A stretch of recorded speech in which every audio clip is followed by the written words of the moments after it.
Okay, we're on Crookston Road, just coming out of Inverask village, and here is one of the Riding of the Marches plaques. Riding of the Marches is something that happens every 21 years and basically involves a procession with a man on horseback in armour accompanied by a guy with a spade. And the purpose of that is to dig up a lump of turf and declare it all our own, which is basically laying out the this is ours, these are the boundaries of our land, as it were. You get 2 for 1 on this one, because just up the road here you have a railway bridge. On the other side of the railway bridge you have the third of the 4 information boards regarding the Battle of Pinkie Cleugh, which took place on the 9th and the 10th of September 1547, which took place basically in the fields around here. Now, straight ahead at the top of the rise, just where the woods end there is a large monument to the surrender of Mary Queen of Scots, because that's Carberry Hill.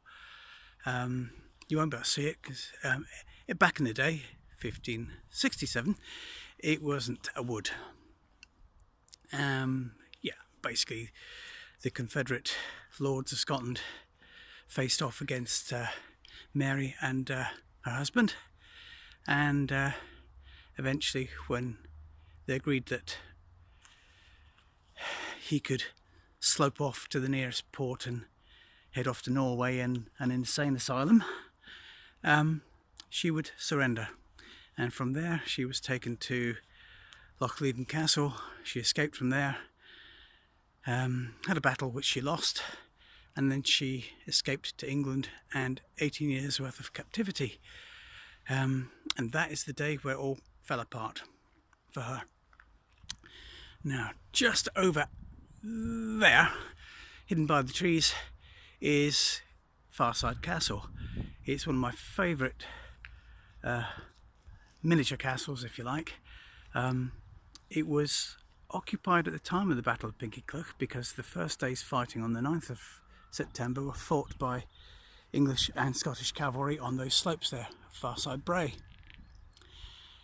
And the Scots cavalry was heavily defeated and played no part in the following day's fighting.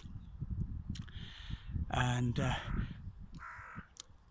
people were shooting at the English from Farside Castle, so they surrounded it and burnt it down and killed everyone inside. But it must have been habitable 20 years later, because that's where Mary Queen of Scots stayed the night before going along the hill there to a possible battle, which in the end both sides just stared at each other and drank wine in the sunshine and got a sunburn. So there's no battle, but there might have been. Anyway, I will get to the other side of the railway bridge and I'll show you from there.